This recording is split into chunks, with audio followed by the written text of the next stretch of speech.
Hello everyone, good morning, सुप्रभात, राधे राधे। कैसे हैं आप सभी लोग? आई होप आप लोग बहुत अच्छे रहें, हेल्दी, स्वस्थ, मस्त रहें। मौसम बदल रहा है, अपना खूब सारा ध्यान रखें। सुबह की शुरुआत हो चुकी है, बस वही डेली रूटीन के साथ। सबसे पहले मैंने थायराइड की गोली ली है और गौरी भी उठ चुकी है। गौरी गोलू की परीक्षा चल रही है और ये ब्लॉग कब तक जाएगा ये नहीं पता। शायद जब तक जाएगा तब तक बच्चों का स्कूल फिर से नया सेशन शुरू हो जाएगा। आज बोरिंग से ही एक्सरसाइज को इंटरेस्टिंग बनाने के लिए साथ में है बिटिया, और सेम टू सेम मेरी नकल कर रही है। मैंने कहा चलो ठीक है, कोई बात नहीं, चलो साथ में ये है। और पता नहीं क्यों कैसे भाई, बच्चों का मन है, जब बच्चों का खुद ही मन कहता है तभी वो करते हैं, वरना किसी के कहने पे तो वो बिल्कुल नहीं करते हैं। और ख़ासकर हमारी बिटिया किसी के कहने पे करे ये बिल्कुल इसमें नहीं है, ये अपने मन से ही करती है। और जैसे जैसे मैं एक्सरसाइज कर रही हूँ वैसे वैसे कर रही है। मैंने एक दिन कहा कि तुम्हारी हाइट कम है। सभी लोग ऐसा कहते हैं, गोलू की हाइट की अपेक्षा गौरी की हाइट कम है और गोलू की हाइट ज़्यादा है और वज़न ज़्यादा बढ़ता चला जा रहा है। और सही बात है, दिन भर बच्चे मतलब बैठे बैठे पढ़ते हैं, बैठे बैठे स्कूल जाते हैं, बस से बस स्कूल जाते हैं, स्कूल में भी बैठे रहते हैं, फिर घर आए, खाना खाए, लेट गए। फिर गौरी कहीं बाहर भी नहीं जाती। गोलू तो शाम के टाइम टहलने चला जाता है, लेकिन गौरी कहीं नहीं जाती। तो मैंने कहा चलो भाई, आज एक्सरसाइज सुबह सुबह हमारे साथ शुरुआत कर दो। वैसे ही तो सुबह सो के उठती नहीं है, वैसे स्कूल होता है तो उठ ही जाती है, मतलब आधा घंटे पौन घंटे पहले। तो आज पता नहीं कैसे उठ गई और मेरे साथ जुट गई एक्सरसाइज करने में। एक्सरसाइज करने के बहुत ज़्यादा फ़ायदे हैं, बहुत ही ज़्यादा, मतलब अच्छा होता है। और सबसे ज़्यादा ज़रूरी क्या होता है ना, हम फिट रहते हैं, स्वस्थ रहते हैं, हमारा शरीर क्या है एक्टिव रहता है। जैसे मौसम बदल रहा है तो हम आलस आलस महसूस करते हैं। मार्च का महीना, अप्रैल का महीना बहुत ज़्यादा आलसी भरा होता है। जैसे ही हम खाना खाते हैं नींद आने लगती है, हमें सुबह उठने का बिल्कुल मन नहीं होता है, क्योंकि हमें आदत हो जाती है 3-4 महीने में ज़्यादा देर सोने की। जैसे ठंड की रात लंबी होती है ना तो ज़्यादा सोते हैं, वैसे गर्मी आती है ना तो सुबह 7 बजे 8 बजे सो के उठने का मन होता है। लेकिन हमारी आदत ऐसी है, चाहे ठंडी की रात हो चाहे गर्मी की रात हो, अब आदत बन चुकी है। अगर मैं लेट से उठती हूँ ना तो उस दिन मेरा पूरा का पूरा दिन खराब जाता है। मुझे लेट काम करना बिल्कुल पसंद नहीं होता। जैसे 7 बजे तक, 7:30 बजे तक, 8 बजे तक स्नान हो जाए, पूजा हो जाए तो सबसे अच्छी बात है। लेकिन हाँ, जब घर में परिवार होते हैं तो उनके हिसाब से थोड़ा बहुत चलना होता है। और उनके लिए सब कुछ, जैसे चाय हुआ, नाश्ता हुआ, सब कुछ बनाने के बाद ही, झाड़ू पोछा करने के बाद ही स्नान की बारी आती, पूजा की बारी आती। अगर मेरा बस चले, मैं खुद अकेली रहूँ ना, तो सबसे पहले एक्सरसाइज करके, झाड़ू पोछा करके, स्नान करके, पूजा पाठ करके फिर ही मैं कोई चाय पानी खाने की चीज़ें बनाऊँ। लेकिन क्या होता है ना कि अब सब लोगों का स्कूल होता है, बच्चों का स्कूल होता है, पतिदेव जी को चाय चाहिए होती है बेड से उठने के बाद, तो सब कुछ ध्यान में रखते हुए करना होता है। और यहाँ पे ये एक्सरसाइज हो जाती है कंप्लीट। आप लोग कौन सी एक्सरसाइज करते हैं ये भी बताइएगा। एक्सरसाइज करने से आप लोगों को फ़ायदा हो रहा है कि नहीं। और हमारे व्यूवर का एक कमेंट आया था कि, मतलब मैं अगले वीडियो में उनका कमेंट लूँगी, उन्होंने क्या कमेंट किया था। फ़िलहाल आज का जो है दिन की शुरुआत करते हैं। और सबसे पहले थायराइड की गोली ली थी और उसके बाद एक्सरसाइज कर ली थी। देखिए, अब एक्सरसाइज करने जाऊँ या फिर वॉक करने जाऊँ, दो चीज़ें मतलब एक ही चीज़ होती है, दोनों चीज़ें साथ नहीं हो पाती हैं। टाइम होना चाहिए। जैसे मैं एक्सरसाइज करके बच्चों का टिफ़िन बना के देती हूँ तो कभी कभी ऐसा होता है ना, जल्दी हो जाता है, कभी कभी लेट भी हो जाता है। तो सबसे पहले यहाँ पर मैं सब्जियाँ निकालूंगी, जिसमें मैंने 2 टमाटर निकाला है, थोड़ी सी हरी मटर निकाली है, थोड़ी सी गाजर, थोड़ी सी हरी मिर्ची और 2 प्याज लूँगी। आजकल नाश्ते में 2-3 चीज़ें ही बन रही है। जैसे क्या कहते हैं, पोहा बन जा रहा है, फ्राइड राइस बन जा रहा है, या फिर चीला बन जा रहा है। 3-4 चीज़ें हैं। ग्रोसरी का सामान इस महीने आना नहीं है। पास्ता, चाउमीन, मैगी, ये सारी चीज़ें ख़त्म हो चुकी हैं। जंक फूड और पराठे वगैरह बहुत कम बच्चे ले जाते हैं। और मेन रीज़न क्या है, सुबह बच्चे नाश्ता करके जा रहे हैं इसलिए, क्योंकि बच्चों का ना टेस्ट चल रहा है तो 12 बजे तक आ जाते हैं। और बच्चों का स्कूल 2:30-3 बजे होता है तो मैं रोटी वगैरह, सब्जी वगैरह बना के देती हूँ, और नहीं तो अभी फिर नाश्ता ही चल रहा है। तो सबसे पहले इन सब्जियों को कटिंग चॉपिंग करती हूँ। निकाल लिया है, बर्तन लगा दिया है और पूरा यहाँ पे खाली हो चुका है हमारा कटिंग चॉपिंग करने का स्थान। सबसे ज़्यादा जो मुझे टाइम लगता है सब्जियों की कटिंग चॉपिंग धुलने में लगता है, इसलिए मैं बहुत कम ऐसी चीज़ें शेयर करती हूँ जिसमें हमारा टाइम जाए, आप लोगों का भी टाइम जाए। पोहा बहुत ही ज़्यादा हेल्दी नाश्ता होता है। सबसे पहले मैंने कढ़ाई चढ़ाई है, राई के दाने डाला है। कुछ ज़्यादा नहीं करना होता, सिंपल होता है, लेकिन खाने में इतना स्वादिष्ट होता है और बहुत देर तक पेट भरा होता है और वजन कम करने के लिए बहुत अच्छा होता है। तो आप रोज़ पोहा बनाएं, रोज़ खाएं। तो सबसे पहले यहाँ पे कढ़ाई चढ़ाई है, सरसों का तेल, राई का दाना, हरी मिर्ची, प्याज डाला है, करी पत्ता डाला है। सब्जियों में आप जो भी सब्जी आपको पसंद है वो डाल दें। तो मैंने यहाँ पे गाजर मटर डाली है, थोड़ा सा स्वाद अनुसार इसमें नमक डाल देंगे। सब्जियों में आप इसमें बीन्स ऐड कर सकती हैं, शिमला मिर्च ऐड कर सकती हैं, और क्या कहते हैं, कैप्सिकम ऐड कर सकती हैं। जो भी आपको पसंद हो सारी सब्जियाँ ऐड कर सकती हैं। सकती हैं। मैंने इसमें गाजर मटर ऐड की है क्योंकि बच्चों के लिए अगर मैं बीन्स ऐड कर देती तो बच्चे मुँह बना लेते, तो इसलिए मैंने बीन्स नहीं ऐड किया। फिलहाल मुझे बहुत सारी सब्जियाँ डाल के पोहा पसंद है। स्वाद अनुसार मैंने थोड़ा सा नमक डाला है, थोड़ा सा हल्दी डाली है। नमक मैंने 2 बार इसलिए डाला है क्योंकि मैंने थोड़ा सा पहले डाला था गाजर और मटर गलाने के लिए, प्याज गलाने के लिए। अब मैंने दोबारा थोड़ा सा नमक डाला है इसमें टमाटर गलाने के लिए।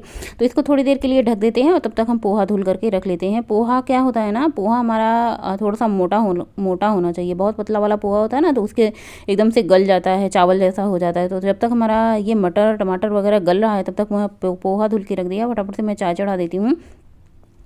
और आज ना मुझे मन नहीं हो रहा था ब्लॉग बनाने का। देखिए रोज़ रोज़ कोई काम करते हैं तो हम ये नहीं होता है, जैसे हम ब्लॉग बनाना होता है तो ज़्यादा टाइम लगता है, खाना करने में कुकिंग करने में ज़्यादा टाइम लगता है, शूट करने में टाइम लगता है। जब तबीयत ठीक नहीं रहती अंदर से ना तो फिर ये होता है जल्दी जल्दी काम निपटा लो और उसके बाद फुर्सत से आराम करो, ये होता है।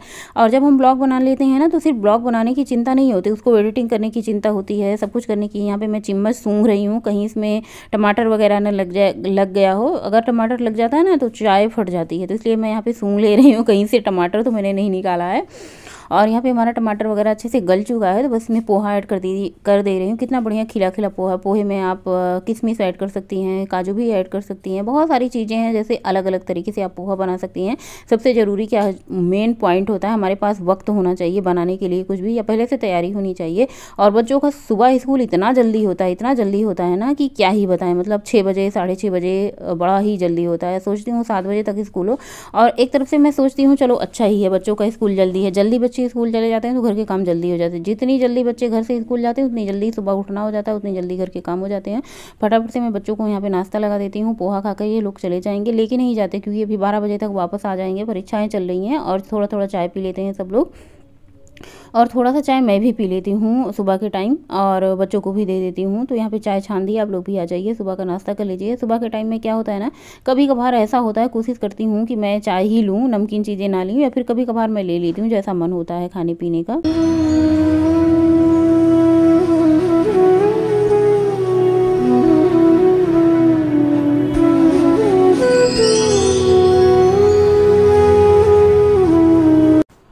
और स्नान पूजा करने के बाद मैं फटाफट से किचन में आ चुकी हूँ। थोड़ा सा मैं काढ़ा बना रही हूँ क्योंकि मुझे जुकाम हो रखा था ना, गले में इतना ज़्यादा दर्द हो रहा था, सर दर्द हो रहा था। तो काढ़ा बनाने के लिए अदरक, इलायची, काली मिर्च, लौंग इसमें मैंने कूट लिया है। पानी मैंने ले लिया है यहाँ पे लगभग, थोड़ा सा ज़्यादा पानी लिया है। थोड़ा सा मैं इसमें गुड़ ऐड कर रही हूँ और इसमें थोड़ा सा ऐड करूँगी हल्दी। कच्ची हल्दी होती है जो मैंने पीस करके रखा है मिक्सी में, और ये दूध में भी डाल के बनाती हूँ। कच्ची हल्दी क्या होती है ना, बहुत ज़्यादा फायदेमंद होती है। और इसको मैं चढ़ा देती हूँ फटाफट से पकने के लिए।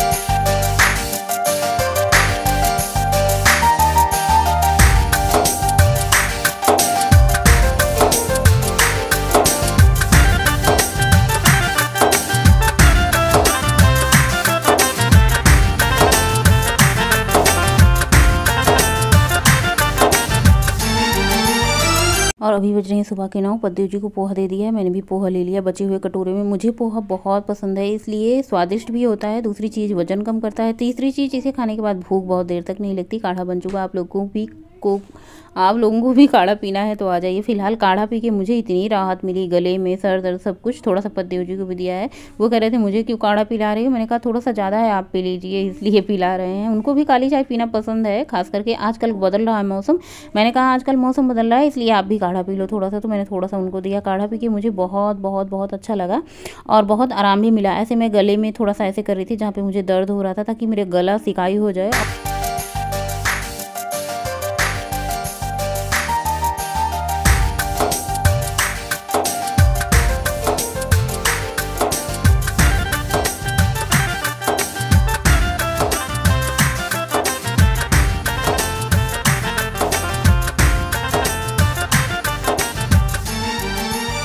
और अभी मैंने आटा गूँथ के रख लिया है। दोपहर का टाइम हो चुका है, मैंने सोचा चलो दोपहर का लंच बना देते हैं। आज ज़्यादा कुछ बनाने का मन नहीं था। पत्ता गोभी वैसे भी हमारे घर में बहुत कम पसंद करते हैं। सब्जी इतनी बढ़िया बनाती हूँ ना कि दूर से ही महकती है, लेकिन सब कुछ सत्यानाश हो जाता है हमारी बिटिया के चलते। जैसे वो मुँह बना के आती है, ये बना है वो बना है, इतनी तेज़ गुस्सा लगती है। ये होता है कि सबसे बेकार खाना मैं ही बनाती हूँ, बस इसकी वजह से सारा का सारा मूड ही ख़राब हो जाता है। और इसको तो कुछ खाना रहता है नहीं घर का, इसको बस ये मन होता है कि बाहर का ही मिलता रहे। और खाना इतना इतना बढ़िया बनता है, सबको बहुत पसंद आता है। फिलहाल चलिए पत्ता गोभी की सब्जी में मैंने सबसे पहले तेल डाला है, उसके बाद प्याज हरी मिर्ची डाला, थोड़ा सा लहसुन कसूरी मेथी जीरा राई, ये तो तड़का बेसिक सा होता है, चाहे हमारी दाल हो चाहे हमारी सब्जी हो। और उसके बाद मैंने यहाँ पे मटर आलू और पत्ता गोभी ऐड कर दिया। वैसे भी अब मटर का सीजन जा रहा है, जब तक मिल रहा है बड़ी ही अच्छी बात है। मसाले में मैंने वही सब्जी मसाला, किचन किंग मसाला, हल्दी मसाला डाला है। सब्जी पक जाने के बाद इसमें कटा हुआ टमाटर, हरी धनिया की पत्ती ऐड कर दी। ना बहुत ज़्यादा मसाले हैं ना बहुत ज़्यादा तेल है, बढ़िया एकदम से टिम टिम सब्जी बनती है। आ जाइए आप लोग भी दोपहर का लंच कर लीजिए, सादा सिंपल लंच। आज मैंने गेहूं की रोटी बनाई, इसमें कोई भी आटा मिक्स नहीं किया। फिलहाल बेसन था और बाजरा भी था, जो भी आप मिक्स करके बना सकती हैं, लेकिन आज मेरा बिल्कुल कुछ मन नहीं हो रहा था, अंदर से आत्मा नहीं कह रही थी कुछ काम करने का, गले में दर्द हो रहा था। वैसे मुझे दाल चावल खाने का मन हो रहा था, लेकिन मैंने फिलहाल बनाया नहीं। इसके एक दिन पहले मेरा व्रत भी था, दाल चावल खाने का मन भी था, लेकिन 2 दिन से लगातार सबके लिए दाल चावल बन रहा था, तो फिर मैंने सोचा चलो आज सब्जी रोटी दोपहर को बना देते हैं, शॉर्टकट थोड़ा सा अपनाते हैं। मैं सोच रही थी रायता बनाऊंगी दही का, फिर मैंने सोचा गले में इतना ज़्यादा दर्द है, तकलीफ है, रायता बनाऊंगी तो फिर से मतलब कहीं ना कहीं ऐसे नुकसान ना कर जाए, इसलिए मैंने छोड़ा, रायता नहीं बनाया। खीरा आके रखा हुआ था, ऐसे ही इकट्ठा खीरा आ जाता है तो सलाद में कोई खाता नहीं हमारे अलावा। मैं सोचती हूँ ना कि सब लोग खाएं तो ख़त्म हो जाएगा, और जब मैं रायता बना दूंगी सब लोग पसंद करते हैं। खाना खाया, दोपहर का लंच किया, बच्चों को भी लंच कराया, बर्तन धुल लिया। ये दाल मैंने भिगोई थी, इसको मैं चल रही हूँ सिलबट्टे पे पीसूंगी। हालांकि तबीयत ज़्यादा ठीक नहीं है, लेकिन काम तो काम ही होते हैं, अगले दिन की तैयारी करने जुट जाना है। चने की दाल का मैं पीठा बनाऊंगी, जो कि हमारे गोरखपुर में ना चने की दाल की ही पीठा बनता है। हमारे यहाँ मायके की साइड में ना 2 तरीके की दाल से बनता है पीठा, एक तो चने की दाल या मटर की दाल होती है, दूसरा काली उड़द की दाल होती है, उसका पीठा बनता है। और हमारे यहाँ गोरखपुर में सिर्फ चने की दाल का पीठा बनता है, वो भी बहुत अच्छा लगता है। जो खाने लगो ना उसी की आदत हो जाती है। फिलहाल दाल पीस के 1 घंटे मुझे सिलबट्टे पे दाल पीसने में लगे। मिक्सी में मैं इसलिए नहीं पीसती दाल, क्योंकि ये बहुत ज़्यादा गीली गीली हो जाती है, फिर पीठा बनाने में अच्छा नहीं लगता, उसका गीला गीला हो जाता है। और जो सिलबट्टे पे दाल पीसती है उस बिना पानी के पीस जाती है। वॉक करके आज मैं अकेली हूँ, क्योंकि मुझे लेट हो गया था दाल पीसते पीसते। फिलहाल कोई बात नहीं, अकेले भी अच्छा लगता है टहलने में। और उसके बाद घर आके दूध गर्म किया, एक साइड मैंने दूध चढ़ाया, दूसरी तरफ मैं खिचड़ी बना रही हूँ। सुबह दाल चावल खाने का मन हो रहा था, खिचड़ी भी नहीं खाया था। ये वाली खिचड़ी सिर्फ मकर संक्रांति को बनी थी, तब से नहीं बना था। आलू गोभी मटर टमाटर ये वाली खिचड़ी। सबसे पहले मैंने 2 चम्मच देसी घी डाला है, राई के दाने, जीरा कसूरी मेथी डाला है, प्याज हरी मिर्च अदरक, प्याज हरी मिर्ची और लहसुन को मैंने चॉपर से चॉप कर लिया था, अदरक को मैंने ग्रेट करके रखा है और उसको ऐड कर दूंगी। तो सबसे पहले प्याज को मैं अच्छे से भून लेती हूँ और उसके बाद यहाँ पे ग्रेट किया हुआ अदरक ऐड कर देती हूँ। खिचड़ी बहुत अच्छी बनती है। जब भी मैं खिचड़ी बनाती हूँ सोचती हूँ गीली गीली खिचड़ी बने, लेकिन ऐसा कभी नहीं होता, हर रोज़ पानी कम हो जाता है। और मैं सोचती हूँ ऊपर से क्या ही पानी डालूँ, स्वाद बेकार हो जाएगा। वैसे आप ऊपर से गर्म करके पानी डाल के खिचड़ी को पतला गाढ़ा बना सकती हैं, लेकिन मैं बाद में पानी ऐड नहीं करती हूँ। मैं सोचती हूँ कहीं ऐसा ना हो कि इसका स्वाद ही बेकार हो जाए, जितनी अच्छी खिचड़ी बनी है। और इसमें मैंने गोभी मटर और आलू डाला, बाकी और कोई सब्ज़ी नहीं डाली है। गाजर भी था, बहुत सारी सब्जियां थी, बीन्स वगैरह, लेकिन मैंने नहीं डाली। सिर्फ आज यही इतना डाल के मुझे खिचड़ी बनाना था। जैसे मकर संक्रांति को खिचड़ी बनती है उसी तरीके से इसमें मैंने चावल और काली वाली उड़द की दाल भिगो करके धुल करके 1 घंटे पहले मैंने रख दिया था, उसको ऐड कर दिया है। साथ ही मैंने टमाटर धनिया की पत्ती ऐड कर दूँगी, अच्छे से कर दूंगी मिक्स। एक बार अच्छे से भून लूँगी मसाले को और सब्जी को। उसके बाद मैं इसमें पानी ऐड कर दूंगी। पानी ऐड करने के बाद आवश्यकता अनुसार आप पानी गाढ़ा पतला जितना जैसे खाते हो ऐड कर दें। फिलहाल तो मैं इसे पतला बनाने के चक्कर में ही हमेशा ही रहती हूँ, लेकिन ऐसा होता नहीं है, ये हमेशा हर बार गाढ़ा ही बन जाता है। चलिए इसमें 1 सीटी लेते हैं, उसके बाद खिचड़ी बन करके तैयार हो जाएगी। तो यहाँ पे खोलते हैं सीटी। 1 सीटी आ चुकी है, पूरी गैस इसकी अच्छे से निकल चुकी है। इसके बाद इसको मैंने खोला, खिचड़ी देखने में और महक तो बहुत अच्छी आ रही थी, लेकिन बस वही बात होती है ना जो मैं बात कह रही थी कि खिचड़ी गीली नहीं थी। और मेरे बच्चों को खूब पसंद आई, क्योंकि बच्चों को खिचड़ी जो खीली नहीं है, खिले खिले चावल जैसे पसंद आते हैं, तो बच्चों को तो पसंद आई। मैंने कहा चलो कोई बात नहीं, बच्चों को पसंद आ गई, मुझे भी पसंद आ गया। आज शाम के टाइम ये नए वाले चिप्स आलू पापड़ जो मैंने बनाए थे और चावल के पापड़ जो बनाए थे, उनको शाम के टाइम चाय के साथ फ्राई किया था, तो वो भी थोड़ा सा रखा। बहुत दिनों बाद जैसे खिचड़ी के साथ पापड़ खाने का मन होता है ना, तो बहुत दिन बाद पापड़। और थोड़ा सा मैंने यहाँ पे लिया है क्या कहते हैं, नींबू का अचार, जो कि अचार के साथ खिचड़ी पापड़ के साथ खिचड़ी का स्वाद ही अलग होता है। तो आप लोग भी खिचड़ी कैसे खाते हैं? बहुत सारे लोग ना बहुत तरीके से खिचड़ी बनाते भी हैं, खाते भी हैं, सबका अलग अलग अपना तरीका होता है। फिलहाल कभी चोखा, कभी चटनी, कभी दही, कभी पापड़, हर अलग अलग तरीके से खाना चाहिए ना, तो अलग अलग तरीके से स्वाद आता है। आज तो पापड़ खा के आनंद ही आ गया। नए चीज़ का स्वाद ही अलग होता है, चाहे नया अचार हो, नया पापड़ हो, नया चिप्स हो, हर चीज़ जब नया होता है ना तो उसका स्वाद अलग होता है। बस खिचड़ी खाई और उसके बाद किचन साफ किया, बर्तन धुले। ये हल्दी थोड़ी सी बची थी, मैंने सोचा चलो फाइनली इसको ख़त्म करते हैं। और हल्दी वाला दूध गर्म अच्छे से हो चुका है, थोड़ा सा इसमें मैंने गुड़ ऐड कर दिया है, क्योंकि देखिए गाय का दूध होता है, बिल्कुल पतला होता है, तो इसमें थोड़ा-सा स्वाद लाने के लिए मैं इसमें गुड़ ऐड कर देती हूँ। जब तक हमारा गुड़ मेल्ट हो रहा है, अच्छे से पक रहा है, तब तक मैं दूध को फ्रिज में रख देती हूँ और आज का काम यहीं पे ख़त्म होता है। फिर कल की दिन की शुरुआत यहीं से होगी। किचन में ही हमारा सारा का सारा टाइम बीत जाता है। 2-3 घंटे जो मुझे मिलते हैं दोपहर के टाइम और वही रात के सोने के टाइम मिलते हैं, बाकी पूरा का पूरा दिन किचन में ही रहता है। तो यहाँ पे दूध अच्छे से गर्म हो चुका है। सबसे पहले मैं बच्चों को दे देती हूँ। बहुत ज़्यादा दूध बचता नहीं है। देखो 2 बार 3 बार चाय बन जाती है, 1.5 लीटर दूध आता है, फिर भी नहीं बचता। कभी-कभार बेटा 1 ग्लास वगैरह शाम के टाइम पी लेता है जब मन होता है। तो बासी दूध जितना होता है 1 दिन पहले का, उसका मैं यूज़ कर लेती हूँ, फिर अगले दिन के लिए नहीं रखती हूँ। हल्दी वाला दूध बहुत बहुत फ़ायदेमंद होता है और बहुत बीमारियों को ये दूर भगाता है, जैसे गले में दर्द हो, खराश हो, जुकाम हो, सर्दी हो, इन सबसे दूर भगाता है। फिलहाल मुझे आज सर दर्द होता है, गले में बहुत ज़्यादा दर्द हो रहा था। मैंने दोपहर को काढ़ा भी लिया, शाम को हल्दी वाला दूध। अगले अगले दिन जो है ना, मेरा गले का दर्द, सर दर्द सब गायब हो गया था। सो इसी के साथ आज का ब्लॉग एंड करेंगे। मिलेंगे नए ब्लॉग में।